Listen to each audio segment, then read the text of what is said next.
a physical therapist made to me recently. Susan, if you watch this, go ahead and clip it here.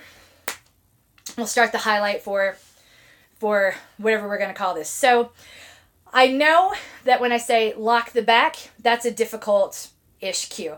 Like trying to raise your arms, you want your shoulders back, not exaggerated back. You don't want to be curving. You don't want to pull your shoulders so far back that your spine is curving.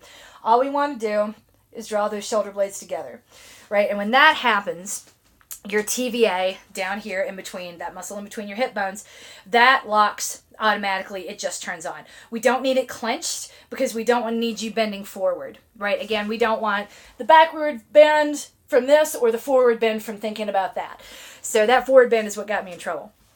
So what the Pilates studio that I go to, the owner is not my physical therapist. She is a physical therapist.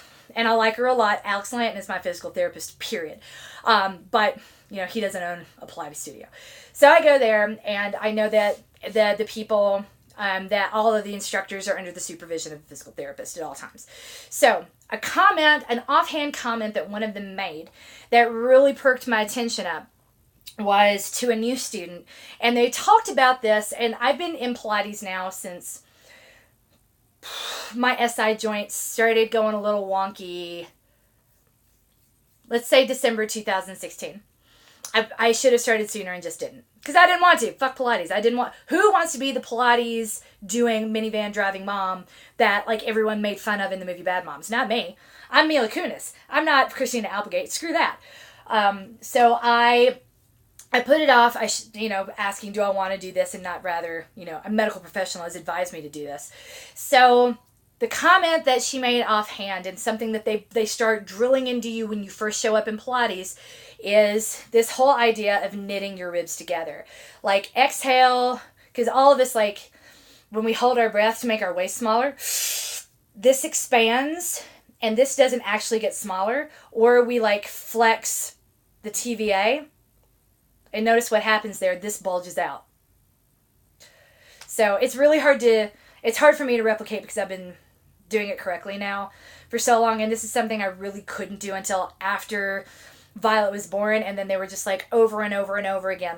Any class I went into, the instructor would stand next to me and do this, standing over me. So I'm lying down on a reformer and they're over me, pushing this together, focus, or then they would just put a hand here and press, knowing that the idea being that their hand, I needed to let go of the muscles so that their hand would be below my ribs.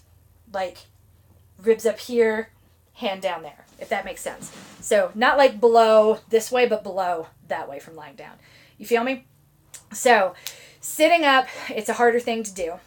But when I talk about locking and loading, it makes all the difference in the world. I referenced it a while back, doing things like Russian twists. A lot of people say, I can't touch the ground on either side for Russian twists. Well, if you're not loading the front, really loading that in, no wonder. It's because you've got that big expansion going on up here.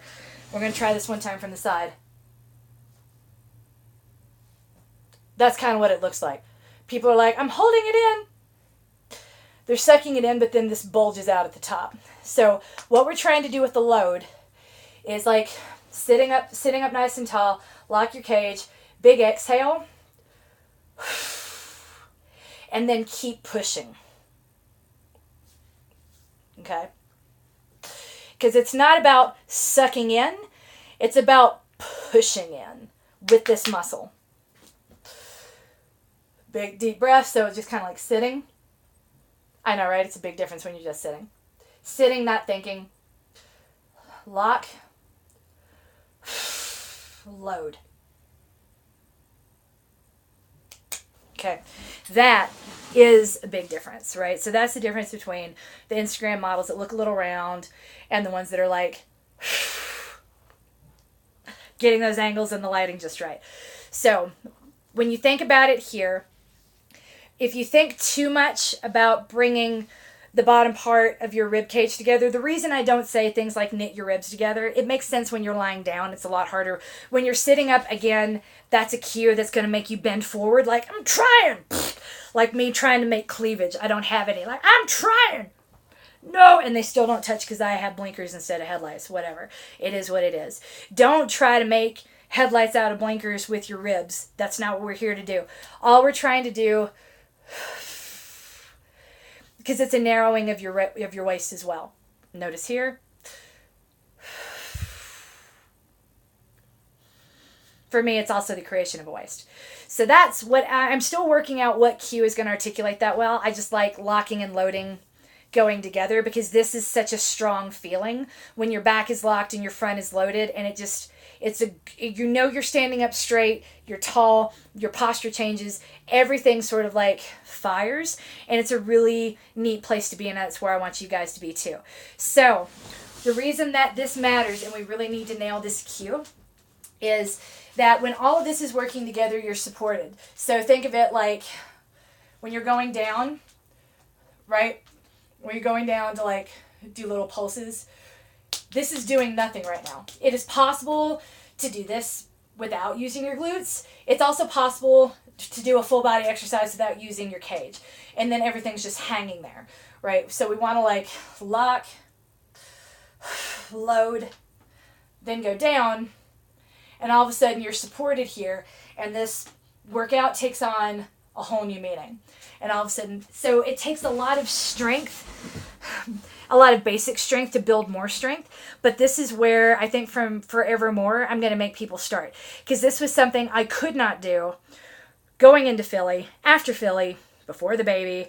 And it's all anyone in that studio has focused on with me after that baby. Because I did have a little diastasis, not a huge amount, like a fingertip. And it's completely gone now. Some of you might still have it. We can fix it. But it comes down to isolating these muscles here between your bra line and your belly button. So this is really locking your cage. We want that to be subtle. But loading the front is much more pronounced. So lock, load, don't bend forward. We'll talk about it more as we go. But the other cue that I've heard that I didn't hate was think of it like wearing a corset. And if you're wearing a corset and you're trying to pull this together, notice how this turns inward. So until you've got control of this muscle and you can isolate it with your mind, and I promise you'll get there, it just really takes a lot of time and a lot of practice. And you have to think about it a lot. I still have to think about it, by the way, when I'm on the reformer, when I'm sitting down. When I sit down, it's like one of the first things I do, because when this is puffy, going back to that cue that I heard a long time ago, is that what I heard that perked me up, is that if you see a bulge here, it means your back is unsupported. And if your back's unsupported, like that's a pretty good sign that the person with that bulge up here is going to have lower back issues or hip issues. And then when I went to Moab this past weekend with my runners who were doing the ultra that none of them trained for, I watched a lot of them holding their sides together, pressing their hips in, reaching over with their bellies pooched out, talking about how much their back hurt. Then I would press this in and say, how about now? They would straighten up a bit and be like, that's better. I'm like, good. Hold on to that. Have that fire. I want you to feel this every time you start to bend over, and use it to straighten up all the way up your back. And it was helpful. So I'm like, okay, so I haven't like finalized this or worked it out. Like I don't have it perfect yet. I'm going to keep refining and working on that cue. Lock the back, load the front. It's not like it's just an exhale. Exhale and hold. Exhale until everything's out of your lungs, and then push. And then once you're there, trying to like lock your cage and hold that, and then breathe. And hold that. So we're going to do more, and we're going to work on this, and we're going to make it a series, and it is something you need to practice every day. But it turns out that was why they had me doing Pilates 7 days a week, and I didn't know that. I had no idea. I've been doing this for a year, and I don't ask why. I just say, you want me to do it? Okay, I trust you. And I don't argue, because the why don't change shit. So, but that's what they wanted me to get out of it. They were like, yeah, this up here is going to support your back, of course. I'm like, okay. They were like, you didn't ask, and it's fair. But that 7 days of Pilates was all making sure that at least I got one session each day under the guise of professional, making sure that I had this working so that my bad back with stenosis and ankylosing spondylitis is actually going to function for as long as possible, then the front has to be twice as strong. So there you go. This matters. Let's focus on this for a bit, loading the front. Just do it while you sit, whatever it takes. It starts with a big exhale, exhale, and then trying to isolate those muscles. And that comes from wanting to try to make your ribs as small as possible. Instead of taking a deep breath to make your waist smaller, when you do that, your ribs separate. It's a big exhale to make them as small as possible so that you can get them to touch. Okay. Wearing the weight belt, it's going to put more strain on. So I'm not saying like you can't do it, Susan. I'm saying that it might make you more aware, because if you have that big weight belt on, it could be a good cue that makes you more conscious of trying to suck this in at the top or trying to press this in at the top. Because remember, when you suck, it's like a balloon you're filling up, right? And that's not what we want. We want Southern Beauty Queen. Southern Beauty Queen standing sideways in a dress. The things you have to learn in fucking charm school. Yeah, I had to learn that shit too. How, like, when you stand in heels, you always want one foot in front, like a figure four in a ballerina. Stand up straight and tall. Exhale, turn sideways, and bend that knee. If in a sequin dress, it cuts the line and makes your butt look smaller. All the things you have to learn in charm school. I think that needs to be the name of my comedy tour, Charm School Dropout. But there you go. That's what we're going. That's high level what we're going for. It's flattening this. And any Southern Beauty Queen knows it does not come from an inhale and holding your breath. It comes from an exhale and holding your breath.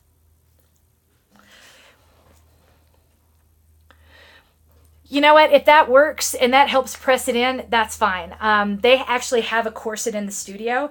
Like not the sexy kind, but it is one of those old school, like, up here presses this in, down corset, and like exhale, exhale, exhale, trying to put it on.